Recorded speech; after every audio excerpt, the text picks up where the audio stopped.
நிறைய விஷயங்கள்ல எப்படி வந்து தமிழ்நாட்டு சூழல் அரசியல்ல வந்து சாதி எப்படி வேலை பார்க்குறதுல ஆரம்பிச்சு இந்திய சூழல் எப்படி இருக்கு அப்படிங்கிறது எல்லாமே அவருடைய என்னன்னா அந்த சொல்ற அந்த 2 விஷயங்கள 2 தான் சொல்றாரு. ஒண்ணு பவர் கேப்ஷன், ம், இன்னொன்று சாதி.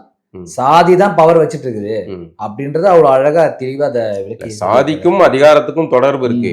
ம். அதுல இந்த இந்த இஷ்யூல இப்ப நம்ம பேசுறதுக்கு தேர்வு பண்ணதுக்கான முக்கிய காரணம் என்னன்னா, அவர் ஒரு போற போக்குல ஒரு வரியை சொல்றார்.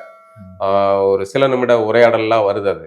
அதுல வந்து என்ன சொல்றாருன்னா, தமிழ்நாட்டுல வந்து சாதி ரீதியாகத்தான் வேட்பாளர்களை தேர்வு செய்கிறார்கள். ஆனால் நாம் தமிழர் கட்சியும் கம்யூனிஸ்ட் அமைப்புகள் மட்டும்தான் அதுல கொஞ்சம் விதிவிலக்கு அப்படின்னு ஒரு வார்த்தையை அவர் வந்து போற போக்குல சொல்றாரு. போதாது, உடனே வந்து திராவிட கூட்டம் வந்து ரஞ்சித் மேல இப்போ பாஞ்சிக்கிட்டு இருக்கு. ஆமா. சமூக வலைதளங்கள் முழுக்க வந்து ரஞ்சித்தை திட்டிக்கிட்டு இருக்காங்க. ம். அதுக்கப்புறம் அவர்கள் அந்த உரையாடலை முதல்ல நான் பார்க்கல. ம். இந்த கூட்டம் ஏன்டா திட்டுறாங்க அப்படின்னு கிளிக் பண்ணி பார்த்தப்ப தான் வந்து இந்த இது இருந்துச்சு.